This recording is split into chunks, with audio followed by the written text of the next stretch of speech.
Sobat Cicalo, kembali lagi di Basa Basi, bahas santai bagi edukasi.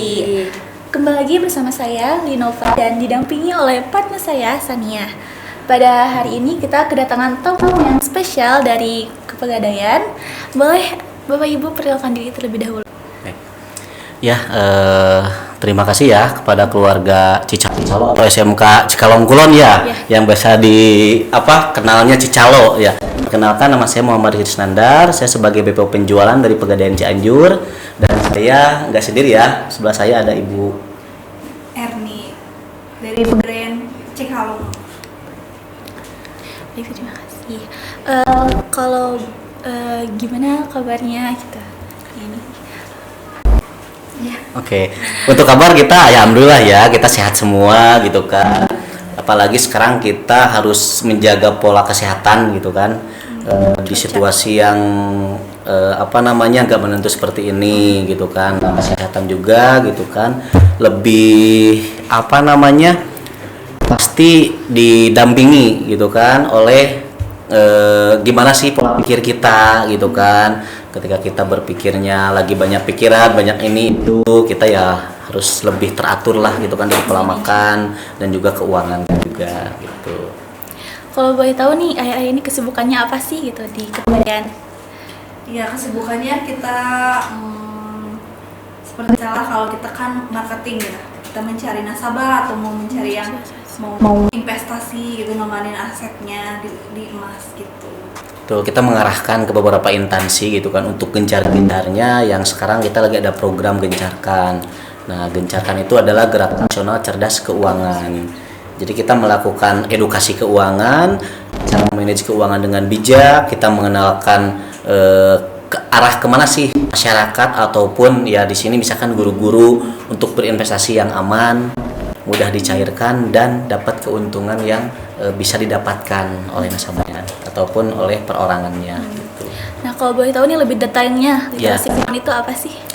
Kalau untuk secara garis besar gitu kan, untuk literasi keuangan itu sebagai sikap gitu ya, kita biar bisa lebih bijak gitu kan. Nah, kita lebih kreatif gitu kan, lebih bisa mengarahkan manage keuangan kita biar lebih menuju ke masa depan yang lebih baik gitu kan.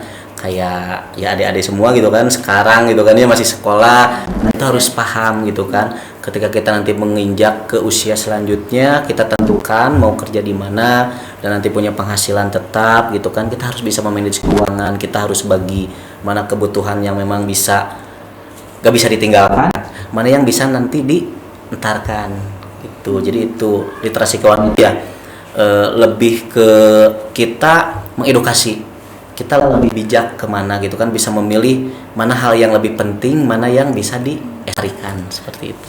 Jadi semua kalangan itu harus penting gitu, harus paham gitu. Betul, karena yang namanya literasi ataupun edukasi itu kita harus paham, harus tahu juga, itu bekal kita nanti di masa yang akan datang. Apalagi kita kan sebagai makhluk hidup gitu kan ya, kita harus mempersiapkan juga ketika kita lagi mau yang tidak terduga kayak sakit, kita harus mempersiapkan keuangan kita. Maaf, amit-amit itu kan kita sampai meninggal dunia, kita harus siapkan juga kan. Sekarang nggak serba gratis, serba pakai uang gitu kan. Makanya ketika kita lakukan literasi itu, kita harus mengarah dan kita bisa mengajak dan mengedukasi bagaimana sih cara bijak mengatur keuangan, apalagi di masa digital sekarang ya gitu. Belanja aja serba online. Kalau kita nggak bijak, nggak kita bisa alokasikan dengan baik, itu nanti keuangan kita itu bakal amburadul kemana arahnya, seperti itu. Apakah ada kayak kendala gitu kalau di usia kita harus memiliki keuangan? Kendalanya gitu, yang mau memanage keuangannya pasti ada kendalanya. Apalagi kita seorang marketing ya, Bernia gitu kan. Boleh tahu gak nih apa kendalanya? Gitu? Kendala kita ketika menawarkan untuk investasi atau literasi keuangan. Boleh. Paling ketika kita mau masuk ke salah satu instansi gitu ya. Kadang ketika kita menentukan jadwal itu teknisnya aja dulu gitu kan. Ya kita kadang berbenturan ya, seperti itu. Dan kalau untuk kendalanya ketika kita mengajak untuk berinvestasi kayak menabung gitu kan, apalagi sekarang lagi tren emas gitu kan ya, produknya Garido 4 gitu kan. Ini emas batangan, kita paling kendalanya ya seperti itu. Karena di kita itu mau berinvestasi itu harus ada DP untuk yang di fisik gitu ya. Tapi kita punya opsi lain juga ketika memang ada yang mau investasi ataupun menabung, itu kita punya aplikasinya Tring Pegadaian. Jadi bisa mulai dari 10.000 seperti itu. Jadi nggak usah yang mahal-mahal kalau untuk mau berinvestasi ataupun menabung, bisa lewat Pegadaian dengan aplikasinya Tring dari mulai 10.000 itu ibu ataupun adiknya bisa mulai menabung dari hal yang terkecil gitu. Boleh ada tambahan? Untuk kendalanya mungkin kita beda-beda kan ya kendalanya gitu kan. Pengalaman. Ketika melakukan literasi keuangan ataupun mengajak nasabah pasti beda-beda. Kalau saya itu sih. Ya sih kendalanya kan ada juga ya yang nggak mau, banyak juga kan yang kita harus tawarin terus gak langsung orang itu mau. Yang kita nawarin juga cicilan emas, kalau nabung emas digital kita terus sih nawarin itu meskipun orangnya nanti ya kan kalau nanti harga emas makin tinggi juga gitu. Nah, kalau boleh tahu nih motivasinya apa nih, kayak selalu semangat gitu jadi tim marketing gitu. Motivasinya? Kalau motivasinya ya paling karena kita kan mengajak baik gitu kan ya. Karena investasi emas itu berbeda dengan yang namanya kredit di kendaraan ataupun cicilan gitu ya. Karena yang membedakannya itu ketika orang tersebut kita ajak untuk berinvestasi di emas, itu harga emas makin tahun condong naik. Jadi ada keuntungan yang nanti bisa dimanfaatkan atau dirasakan oleh nasabahnya. Nah, itu motivasinya. Jadi kita mengajak ke arah yang lebih baik seperti itu. Manfaatnya jelas gitu kan, untuk melindungi aset jelasnya di emas gitu kan. Karena emas condong naik. Berbeda kita jadi marketing di pembiayaan gitu. Ya mungkin tiap orang beda-beda porsinya, beda kebutuhannya. Tapi kan yang jadi kita semangat tuh kita lebih mengajak ke masyarakat yang dulunya tidak mengenal, tidak mengetahui bagaimana cara menabung yang bagus, yang untung, ada secara riwayat aman gitu ya, tahan inflasi gitu kan. Nah, kita itu yang jadi motivasi gitu kan. Kalau untuk ya motivasi lainnya sih nggak ada sih, karena saya suka di lapangan. Untuk itu Ada mungkin harapan untuk masyarakat yang mau menabung gitu di Pegadaian. Pegadaian. Ya harapannya sih untuk semua kalangan ya, khususnya UMKM gitu kan. Terus instansi atau para pegawai entah swasta, negeri semuanya gitu kan. Ayo dari mulai sekarang kita harus bijak gitu kan, mengatur keuangannya. Entah dari UMKM-nya, dari hasil usahanya, itu bisa sisihkan aja gitu kan. Gak usah yang besar-besar kalau kita mau bung gitu kan. Kalau enggak kita mulai dari sendiri, dari kapan lagi. Kalau kata orang tua, kalau nggak dipaksa mah mau jalan gitu kan ya. Nah, makanya Pegadaian hadir. Kita paksa dulu, kasih tuh saldo.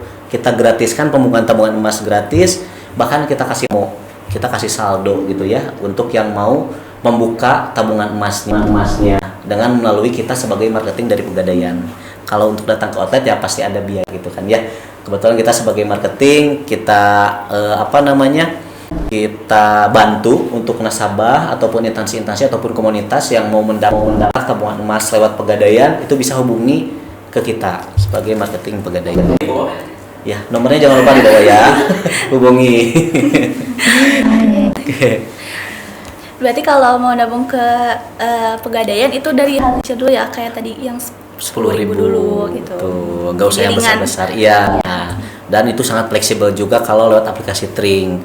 Karena aplikasi Tring itu bukan aplikasi pinjaman ya, gitu kan. Jadi aplikasi yang mewadahi masyarakat ataupun semua kalangan untuk bisa berinvestasi ataupun menabung. Karena di aplikasi itu bisa memperjualbelikan emasnya ataupun tabungannya, mengikuti harga ketika akan ditransaksikan, entah itu mau beli, mau dijual, mau digadai gitu kan. Bahkan sekarang itu kita ada yang namanya deposito emas. Nah, jadi ketika memang kita yang udah ada dana yang biasa menyimpan dan akan digunakan di beberapa bulan ataupun beberapa tahun ke depan, itu bisa didepositokan lewat aplikasi Tring. Dan nanti ada imbang hasil yang didapatkan oleh nasabahnya itu 1% per tahun. Kalau untuk dari nilai gramasi yang disimpan. Kalau untuk secara nilai uangnya itu nanti akan mengikuti harga emas. Ya, terima kasih ya Bapak Ibu. Jadi buat masyarakat yang mau menabung atau investasi emas di Pegadaian, Ya. boleh dihubungi nomor. Tuh, nomor di bawah ini. Ya. Sobat Cicalo, jangan lupa buat like, comment, dan share. See you.